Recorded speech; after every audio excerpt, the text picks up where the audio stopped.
Hey everyone, my name's Dave Nixon and welcome to another episode of the Peak and Flow podcast. Today I'm going to talk about a really simple yet beautiful concept around this idea of our North Star. So if you're not familiar with the term your North Star, what it's really, or your true north, what it's really pointing to is that we have this inner compass that tells us what our personal true north is. So my true north would look different to your internal compass and your true north, and so on and so forth.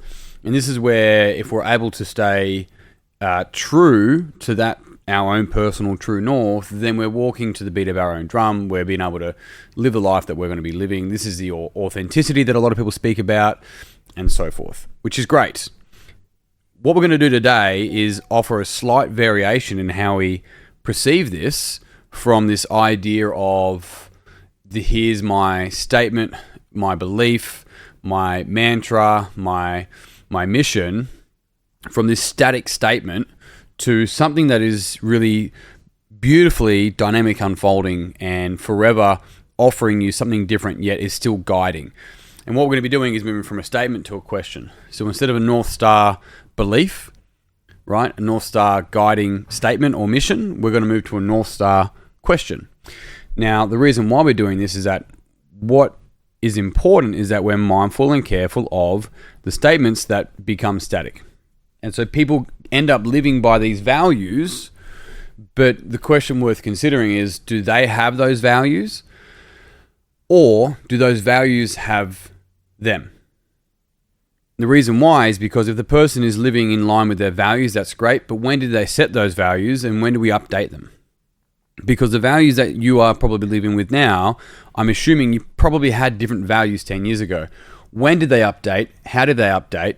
Did you know you updated them, or did things change and that you just started seeing things differently, but you're not really sure how you did that or how it happened to you maybe? The key thing with this is that as we mature and grow up, it means that we're constantly waiting for all these other external events to occur for us to change how we end up seeing the world. We can flip that around and we can actually start changing our internal dialogue. We can become aware of the beliefs, we can become aware of the values, the goals, our true north, and really start to make decisions of how we're choosing to have that true north. Now, if you're not familiar with the term true north, what we're really looking at is, imagine that you have a personal compass and your true north is you being authentic to what you have decided your true north to be. And when you start to go east, west, or south, then you're no longer aligned with your values, your true north, and so forth.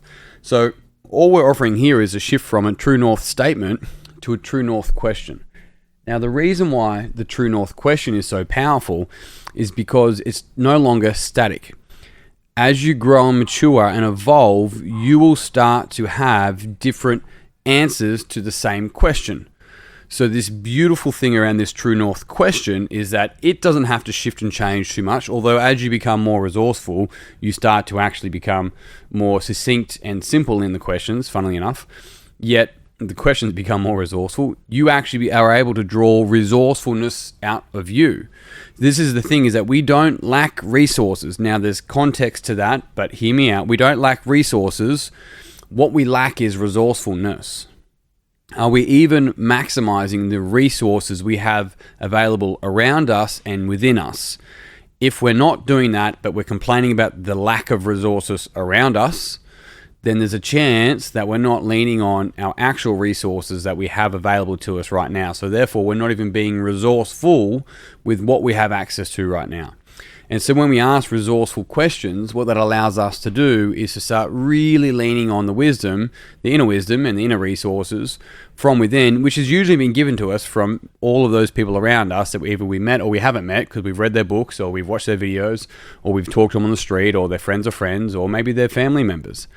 Either way, our ability to have some beautiful true north questions allows us to be able to continue to mature and guide and have flexibility through our own maturation and our own unfolding. So what could a true north question be? Well, I've written down a few of them for you that came up for me. This was literally me spending 30 seconds to a minute just writing a few down. I would highly encourage that you set some time aside, and it doesn't have to be that long, and write 1 to 30 on a sheet of paper and start writing down questions. Now, there is a really good podcast that Tim Ferriss did on the 17 questions that changed his life. You should listen to them. They're pretty powerful questions. On top of that, some other questions worth considering are what's called Cartesian questions. They're really, really beautiful and they're mind-bending in a really weird way, but they're phenomenal. I would highly encourage you to look at both Tim Ferriss, 17 questions that changed his life, and the Cartesian questions. There's 4 of them. I'll have a couple of questions at the end of this for you too. But either way, this is what I came out with. What am I not valuing? So what am I valuing, but what am I not valuing? This is the important of this is that it's allowing me to see from a different perspective, what are the things that are actually occurring and true around me that I'm not actually valuing. We can go further and go, why am I not valuing that? But what am I not valuing? Instead of what am I valuing, the question is, what am I overvaluing? An example of that for me recently, and I think I mentioned this in a previous podcast, that I overvalued relationships.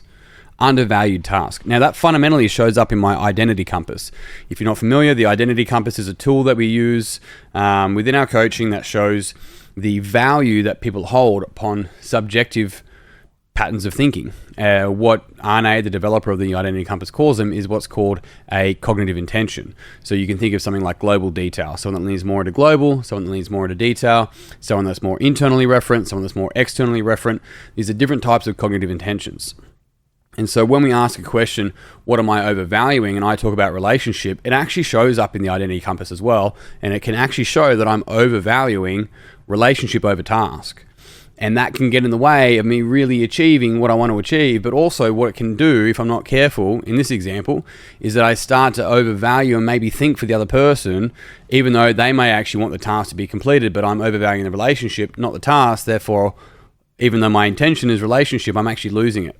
This is a beautiful and messy and murky, but fundamentally powerful way of us to be able to see ourselves and our positive intentions behind our cognitive intentions, right? Behind our patterns of thinking, because it allows us to see, why am I doing that? What's that on behalf of? See through it, and then start to really move through and grow up. And that's a beautiful thing. There's nothing immature around growing up. It's not a payout. It's actually growing up until the day you die. It's a continue unfolding. It doesn't mean you can't be youthful. It means that you're not young. There's a difference between being young or acting young and acting youthful. Very different. So, what am I not valuing? What am I overvaluing? What advice would 80-year-old me give me? What advice would 80-year-old me give me? What advice would 40-year-old me give me? Go ahead, 10 years, 15, 20 years, whatever the case might be. What advice would that person give you? What advice would the universe give me? In my current circumstance, if I could zoom out and see from the universe, what advice would the universe give me? Now, this isn't the universe as in some sort of subjective, overarching being. I'm saying the universe in the sense of when I look at everything as a whole through time and space, what advice, what comes up for me, what wisdom comes up for me? What do I know to be true in my heart of hearts? Given the situation, the circumstance, what do I know to be true in my heart of hearts? What things am I reacting to that I don't know to be true? What are the things that I'm struggling with that I'm even not even sure of? I haven't spoken to the person, or I haven't actually taken any action to it. Or I don't know if it's actually possible. What do I know to be true in my heart of hearts? What's the next step? It's another question. What's the next step? In relation to your circumstance, what's the next step? What comes up for you for that question?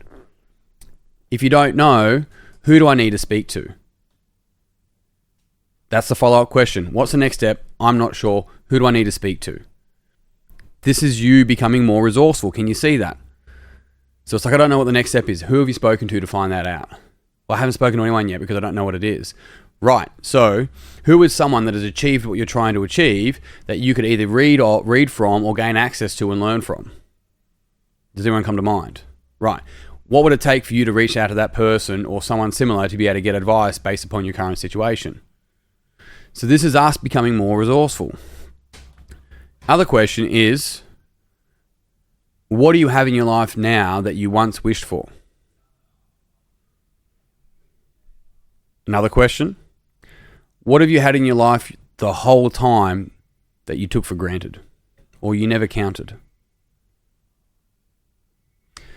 Questions that allow us to see what we're overvaluing, that allow us to see through our subjectivity, that allow us to see what we're completely missing. fundamentally will help grow us up because it's allowing us to see everything over time, all perspectives, all points of view, first, second, third, fourth, and beyond. And in doing so, starting to see where we are overvaluing that, where that's getting in the way. And from there, we can start to really choose. We can be intentional about how we're showing up, communicating, making decisions, where we're putting our attention. And we start to become aware of the things that come up for us when we're not at our best. And what's that on behalf of? And what do I need to do to be able to get back on track? I'm no longer at my true north. What's that about? What am I afraid of? And given that, team, I'm going to leave you there. I hope you enjoyed this podcast. If you did, it would mean the world to me if you'd pass on to someone else that you think would also enjoy this podcast. You can find out about retreats, coaching, my book, our events, everything in the show notes. Check it out. Otherwise, that's me done. I'm out. Until next time, peace and pizza. I'll see you soon.